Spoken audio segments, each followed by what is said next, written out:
Today, we're going to do something a little different. We're going to look for an answer to our modern-day burnout in a place you'd probably never expect. A Korean poem that's about 900 years old. I mean, does this feel familiar to you? That feeling of just being completely overwhelmed by the noise, the heat, the constant pressure to just keep going? It can feel like you're running on empty, right? Well, get this.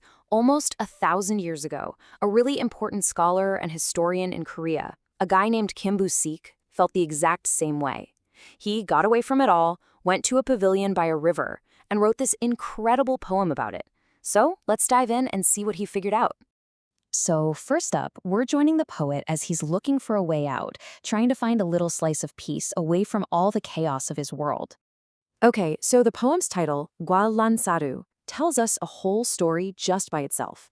It's made up of 4 hanja, or Chinese characters used in Korean. The first one is Guan, pronounced Guan. It means to see or to watch. Simple enough. Watching what, you ask? Well, that brings us to lan, or nan, which means waves or ripples. And where is all this happening? At a sa, which is a temple. Finally, where is our poet watching all this from? He's in a lo, ru, a pavilion. So you put it all together, and the title literally paints a picture. The pavilion for watching waves at Guan-lan Temple. It just sounds peaceful, doesn't it? The poem kicks right off by setting a scene that, honestly, feels pretty miserable. In Korean, the line goes, "육월 인간 zegyung." This one line is the problem statement for the whole poem. Now, when he says the 6th month, he's talking about the peak of summer. But this isn't just about the weather being hot. That heat is a metaphor. It's the suffocating pressure of his job, of society, of all the things he has to do. He's saying people are literally melting from the stress of it all. But then, in the very next line, he completely flips the script. Listen to this. 갱미녀 종일 족청풍. You see the contrast? Well, everyone else is out there melting in the heat of the world. Our poet has found his escape. Here at the River Pavilion, there's a cool, clear wind, and he says it's enough. That's the first huge piece of wisdom he gives us. It's this idea of pyong-on, or pyong-on, which is this deep sense of tranquility that you find, not by getting more stuff, but by just appreciating something simple, like a breeze. So he's found this personal moment of peace. But then he does something really cool. He zooms out his perspective and compares his quiet little spot with the chaotic human world he just left behind. And right here, this is the core philosophy of the whole poem.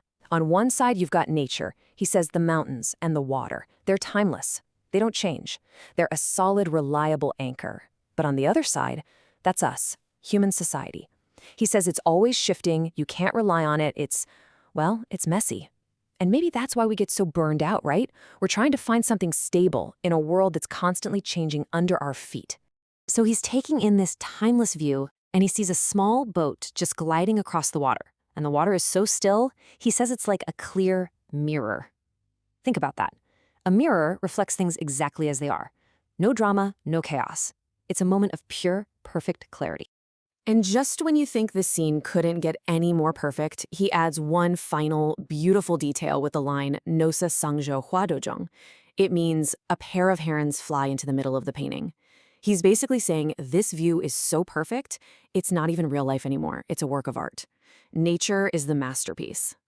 But you know that feeling when you're finally relaxed, you're in that perfect moment, and then, boom, all your worries come crashing back in. Well, that's exactly what happens to the poet next. The whole mood shifts from peaceful to, pretty frustrated. He sighs and says that all his responsibilities, all the world's affairs, feel like a hamrilk, which means a bridle and reins. You know, the gear you use to control a horse. It's such a powerful image. Let's break that down because it's so important.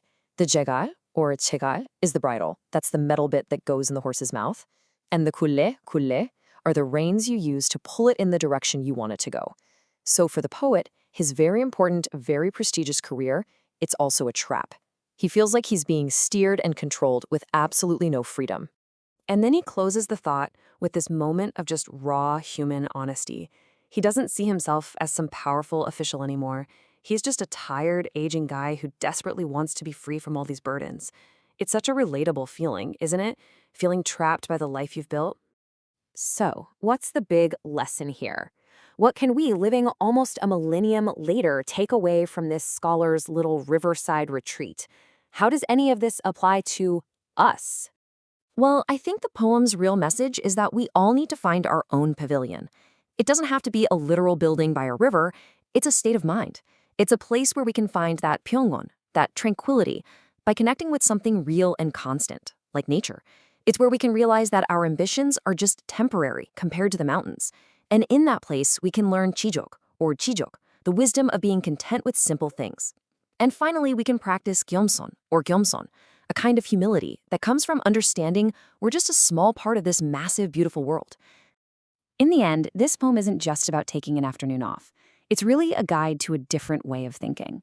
And it leaves us for the question that's maybe more important today than it was 900 years ago.